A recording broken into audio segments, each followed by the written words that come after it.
Students, आज मैं आप लोगों को क्लास 10th का साइंस पढ़ाऊंगी। तो ये मेरा लेक्चर है क्लास 10th के बच्चों के लिए। उनका तो बोर्ड्स है, ठीक है, तो बुक भी आप लोगों के एकदम कंफर्म है, जो कि है एनसीईआरटी की बुक।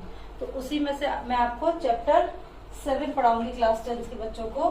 चैप्टर का नाम है कंट्रोल एंड कोऑर्डिनेशन। ठीक है, कंट्रोल एंड कोऑर्डिनेशन में क्या चीजें आपके पार्ट करती है, जैसा कि नेम इंडिकेट कर रहा है, हमारे बॉडी में कोई एक ऐसी चीज होनी चाहिए जो हमारी पूरी बॉडी को कंट्रोल करती है, प्लस वो हमारी पूरी बॉडी में सारे कामों को कोऑर्डिनेट कराती है। ठीक है, जैसा कि इंग्लिश नेम से इंडिकेट हो रखा है। तो कंट्रोल कौन करा रहा है, हम सबको पता है, हमारे पूरे बॉडी को कंट्रोल कौन करता है, हमारा ब्रेन। ठीक है, और ब्रेन किससे मिलकर बनाया है, हमारी नर्व सेल्स से। तो नर्व सेल्स, ब्रेन, सब लोग मिलके क्या बना रहे हैं, हमारा nervous system. Network of all nerve cells connected together in whole body, that is our nervous system. ठीक है, तो नर्वस सिस्टम में सबसे पहले हमारा, जैसे कि यहाँ वर्ड इंडिकेट हो रहा है, नर्व सेल। ये आपका बहुत ही इम्पोर्टेंट टॉपिक है जो बोर्ड में जरूर आता है, 2 नंबर का क्वेश्चन ज्यादातर आता है। इसमें क्या करते हैं, ये डायग्राम दे देते हैं, न्यूरॉन का स्ट्रक्चर ऑफ न्यूरॉन डायग्राम दे देते हैं, और इस डायग्राम में से कुछ लेबलिंग गायब कर देते हैं, और फिर आप लोगों से वो लेबलिंग भराई जाती है। पर लेबलिंग आधा नंबर लगभग होता है।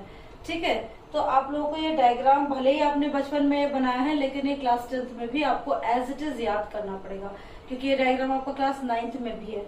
ठीक है, तो इसमें क्या है, आपके स्ट्रक्चर ऑफ न्यूरॉन में ये आप देख रहे हैं portion, this is the main head, then the middle portion and the tell.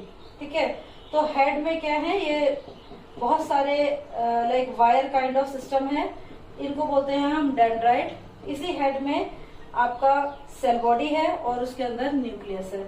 फिर एक लॉन्ग टेल जैसी गई है, इसको बोलते हैं एक्सॉन, और एंड में डिफरेंट ब्रांचेस में ब्रेक हो गई, जिसको बोलते हैं हम नर्व एंडिंग। ठीक है, ये सारी चीजों का जैसे लेबलिंग आपकी कितनी हो गई, 1 2 3 4 5, तो 5 लेबलिंग्स आपके नर्व सेल में जरूर बनी होनी चाहिए। ठीक है, अब इन लोगों के फंक्शन के करते क्या हैं, तो नर्व सेल क्या होती हैं, ये होती हैं हमारी सेंसरी न्यूरॉन्स। और सेंसरी न्यूरॉन्स कहाँ प्रेजेंट होंगी, आप लोगों को बचपन से सिखाते आ रहे हैं, एलकेजी यूकेजी से, कि please tell your sense organs. So I think you all knows your sense organs, that is your tongue, your nose, ears, eyes, skin. Got it? So 5 sense organs we are having. Why we are telling them sense organs? Because these are the organs which will make us to sense things. Like when we see anything, we cannot say how we are seeing. We are just sensing that we are seeing anything. When we are smelling, that sense organs are getting us to get the knowledge that what we are smelling. Good smell, bad smell, or it is a smell of flower, smell of vegetable, bitter smell, what kind of smell it is. ठीक है, same way in the taste. In the taste we know on our tongue we got the olfactory glands, the taste buds there. So these taste buds will tell us what kind of taste we are having, like bitter, sour, or spicy, or salty, which kind of taste we are having. So that sense we are getting with our tongue. Then the biggest sense organ present in our body is our skin, which is present from head to toe.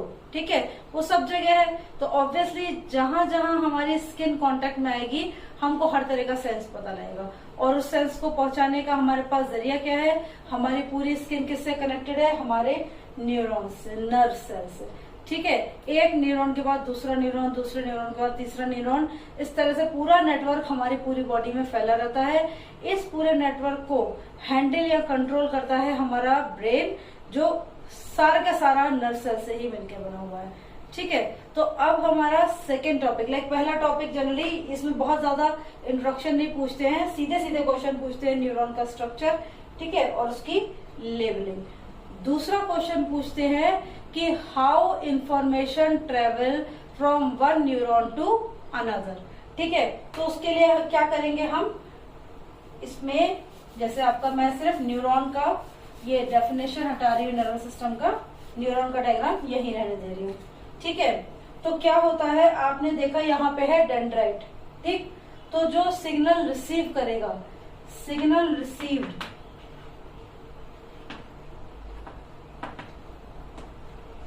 Bye dendrite. तो signal receive कौन करेंगे?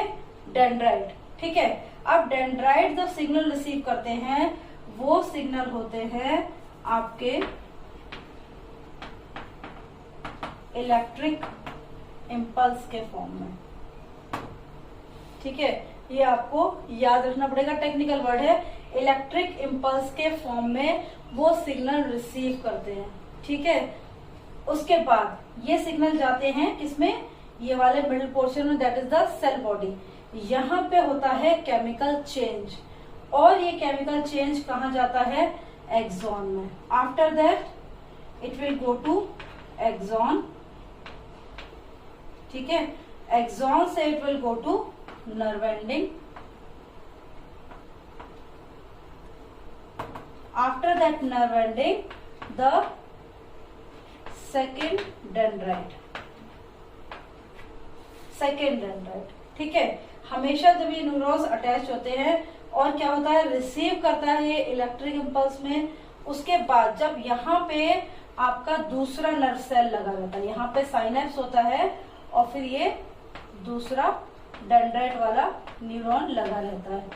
ठीक है, दूसरा dendrite वाला neuron लगा रहता है। तो यहाँ पे जो पोर्शन है, यहाँ पे जो केमिकल चेंज हुए थे हमारे, वो वापस किस में चेंज होंगे? इलेक्ट्रिकल इम्पल्स में। तो यहाँ पे केमिकल इम्पल्स चेंज हुआ था, यहाँ वापस ये किस में चेंज हो जाएगा? इलेक्ट्रिकल इम्पल्स में, क्योंकि डेंड्राइट हमेशा रिसीव करेंगे इलेक्ट्रिकल इम्पल्सेस।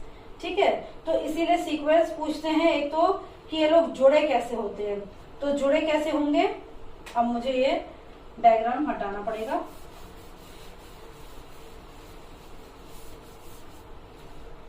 ये लोग हमेशा कैसे होते हैं? Simple diagram.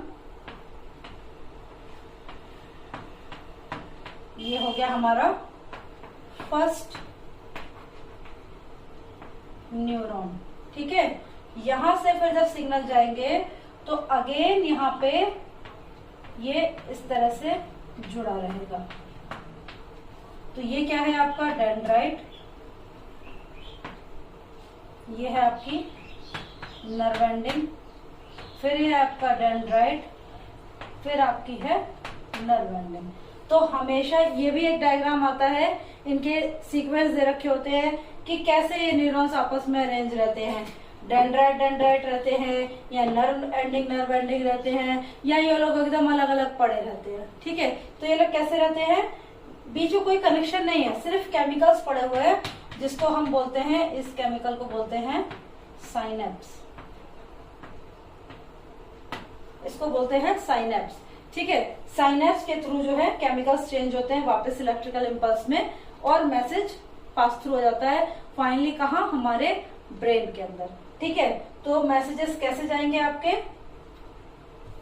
पहले तो ये आपको याद रखना चाहिए, मैसेज डेंड्राइट के through nerve ending, nerve ending के थ्रू नेक्स्ट डेंड्राइट, फिर next nerve ending, next dendrite, next nerve ending and so on. ठीक है, तो इसके ट्रेवलिंग का जो, अगर आप सिर्फ लाइन ग्राफ में देखें तो हमेशा कैसे मूव करेंगे? ये dendrite to nerve ending, and after that second dendrite, then second nerve ending, like so on। इस तरह से ये खुद को मूव कराते हैं। ठीक है, अब इनके जो सिग्नल्स हैं, डेंड्राइट हमेशा रिसीव करेगा आपका इलेक्ट्रिक इम्पल्स, फिर नर्व एंडिंग के पास केमिकल इम्पल्स जो आएगा वो फिर कन्वर्ट हो जाएगा इलेक्ट्रिकल इम्पल्स में, फिर से वो केमिकल इम्पल्स, फिर इलेक्ट्रिकल इम्पल्स। फाइनली हमारे ब्रेन को क्या चाहिए? Our brain required electrical impulse. हमारे ब्रेन को चाहिए इलेक्ट्रिकल इम्पल्स। ठीक है, तो ये पूरा एक टॉपिक हो जाता है जिसमें आपको नर्व सेल के बारे में पूछा जाता है। फिर आपसे पूछा जाता है कि how the message travel from one nerve cell to another. So उसमें दो तरीके, and how the nerve cells are attach together. तो how they are attaching? Dendrite nerve ending, second dendrite nerve ending, बीच में कोई कनेक्शन नहीं है, सिर्फ केमिकल्स हैं। उन केमिकल्स को हम साइनेप्स बोलते हैं, जिसके थ्रू मैसेज जो है वो इलेक्ट्रिकल इम्पल्स से केमिकल इम्पल्स, फिर केमिकल इम्पल्स से इलेक्ट्रिकल इम्पल्स, इस तरह से अपनी पोजीशन, वो अपनी टेंडेंसी जो है वो चेंज करते जाता है। ठीक है, उसके बाद आपका आता है एक और इम्पोर्टेंट टॉपिक,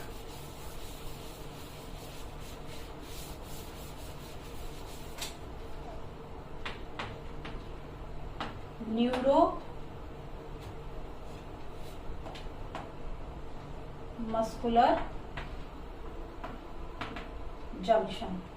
न्यूरोमस्कुलर जंक्शन, तो ये वर्ड क्या है, नेम इंडिकेट कर रहा है। Neuro means neuron, muscular means muscle. ठीक है, तो एक ऐसा जंक्शन, एक ऐसा जॉइंट जहां हमारी न्यूरॉन सेल हमारी मसल सेल से मिक्स हो रही है या अटैच हो रही है, उस पर्टिकुलर जगह को हम क्या कहेंगे, न्यूरोमस्कुलर जंक्शन। सपोज ये है हमारी मसल, ठीक है, हमारी मसल, यहाँ पे हमारी नर्व सेल जो है वो अटैच रहेगी। तो नर्व सेल का कौन सा पोर्शन अटैच रहेगा, डेंड्राइट वाला। ठीक है, क्योंकि मैसेज किसने रिसीव करने हैं, डेंड्राइट में। तो डेंड्राइट वाला जो सिग्नल है वो यहाँ पे अटैच रहेगा। अच्छी राइटिंग में आपके लिए लिख देती हूँ, और यहाँ पे ये आपकी मसल है। तो जहां पे ये दोनों मिल रहे हैं, इस पर्टिकुलर पोर्शन को हम बोलेंगे न्यूरो मस्कुलर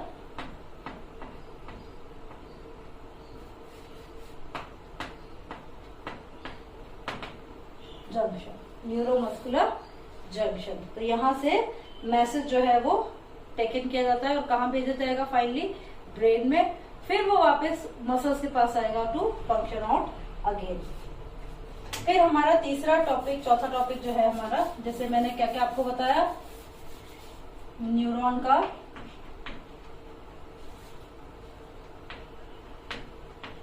स्ट्रक्चर। ठीक है, सेकेंड टॉपिक आपका है how information moves from one nerve cell to another। ठीक है, फिर है आपका तीसरा टॉपिक, हाउ न्यूरॉन्स अरेंज्ड। ठीक है, फिर चौथा है आपका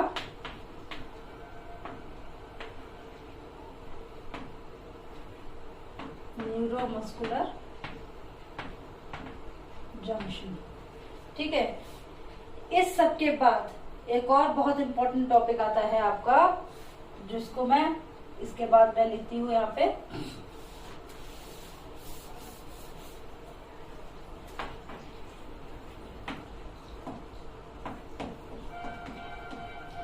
रिफ्लेक्स आर्क। आप लोगों को, आप चाहे कितना भी कैसे भी पढ़ रहे हो, कहीं भी पढ़ रहे हो, लेकिन आपसे मेरी रिक्वेस्ट है, क्लास 10th में एटलीस्ट आप अपने बुक की लाइनें जरूर पढ़ें। भले ही आप लोगों के स्कूल टीचर्स बोलते हो क्लास 10 में आगे बुक बंद कर दो, ऐसा नहीं है, क्योंकि जो भी आपके बोर्ड के क्वेश्चंस होंगे वो कहीं बाहर से नहीं आएंगे, चैप्टर के अंदर की लाइंस होंगी, और आपके क्वेश्चन जो पीछे के एक्सरसाइज में रखे हैं उसमें से भी हो सकता है। ठीक है, तो इसीलिए आपको पता नहीं है कहाँ कहाँ से चीजें आ सकती है, तो आपको एटलीस्ट अपनी बुक थॉरो होनी चाहिए। तो आप अपनी बुक पढ़िए, बुक के सारे डायग्राम्स ध्यान से देखिए, उसमें से कोई भी डायग्राम क्वेश्चन बन के आ जाएगा तो कैसे करेंगे। तो बुक बंद करके भले ही क्लास में आपको पढ़ाया जा रहा हो, लेकिन आप जो अपनी सेल्फ स्टडी करेंगे तो एक एक लाइन अच्छे से पढ़िए, जो आपके लिए जरूरी है उसको अंडरलाइन करिए, वो आपको बाद में काम आएगी जब आप दोबारा से रिवाइज करेंगे। ठीक है, तो बच्चों अभी फिलहाल इतना ही, फिर ज्यादा हो जाएगा। Okay, thank you so much, bye.